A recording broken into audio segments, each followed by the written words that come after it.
खबर शामिल करते हैं जाफराबाद से। डिस्ट्रिक्ट ब्यूरो चीफ साबर बलोच के मुताबिक जमीयत उलमा इस्लाम नजरियाती के मरकजी रहनुमा और जिली अमीर नसीराबाद मुजाहिद अब्दुल लतीफ खोसा ने कहा है कि मुल्क को हकीकी सियासी असल क़यादत की जरूरत है।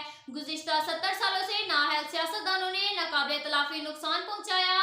गैर संजीदा फैसलों की वजह से मुल्क इस वक्त बहरानों का शिकार है।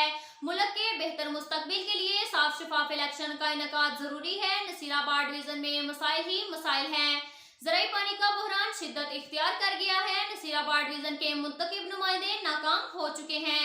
हर तरफ लूटमार हो रही है, कोई पूछने वाला नहीं। पटफेडर किनाल को बेहतर किया जाए। शहरों में सीवरेज का कोई निजाम नहीं। जमीयत नजरियाती इस्तेहसाली निजाम के खिलाफ आवाज बुलंद करती रहेगी। मुल्क को इस वक्त जमीयती नजरियाती की जरूरत है। इन ख्यालात का इजहार उन्होंने सहाफियों से गुफ्तगू करते हुए किया। उनका कहना था गुज़िश्ता 70 सालों से मुल्क को दोनों हाथों से लूटा गया, जिसकी वजह से मुल्क में बेरोजगारी, महंगाई और माशी बहरान में इजाफा होता गया। अगर कौमी खजाने को बेदर्दी से लूटने वालों को बिला तफरीक एहतसाब किया जाता तो मुल्क का ये हाल नहीं होता। मुल्क भर में महंगाई, बेरोजगारी और माशी बदहाली ने अवाम को जहनी मरीज बना दिया।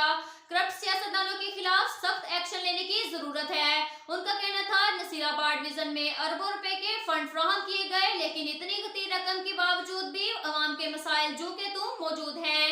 डेरा मुराद जमाली, डेरा अल्लाह यार, ओस्ता मोहम्मद दौरे जदीद में भी मसाइल में घिरा हुआ है।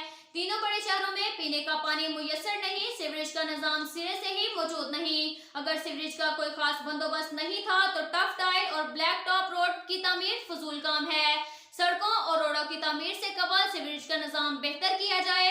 उनका कहना था कि नसीराबाद डिवीजन में लोगों का जरिया माश ज़र्रात से वाबस्ता है, लेकिन हर साल ज़र्रात का शोबा तबाही का शिकार हो जाता है। पटफेडर किनाल और इसकी जिली नहरों की तबाहाली ने काश्तकारों और जमींदारों को नानशीना का मोहताज कर दिया।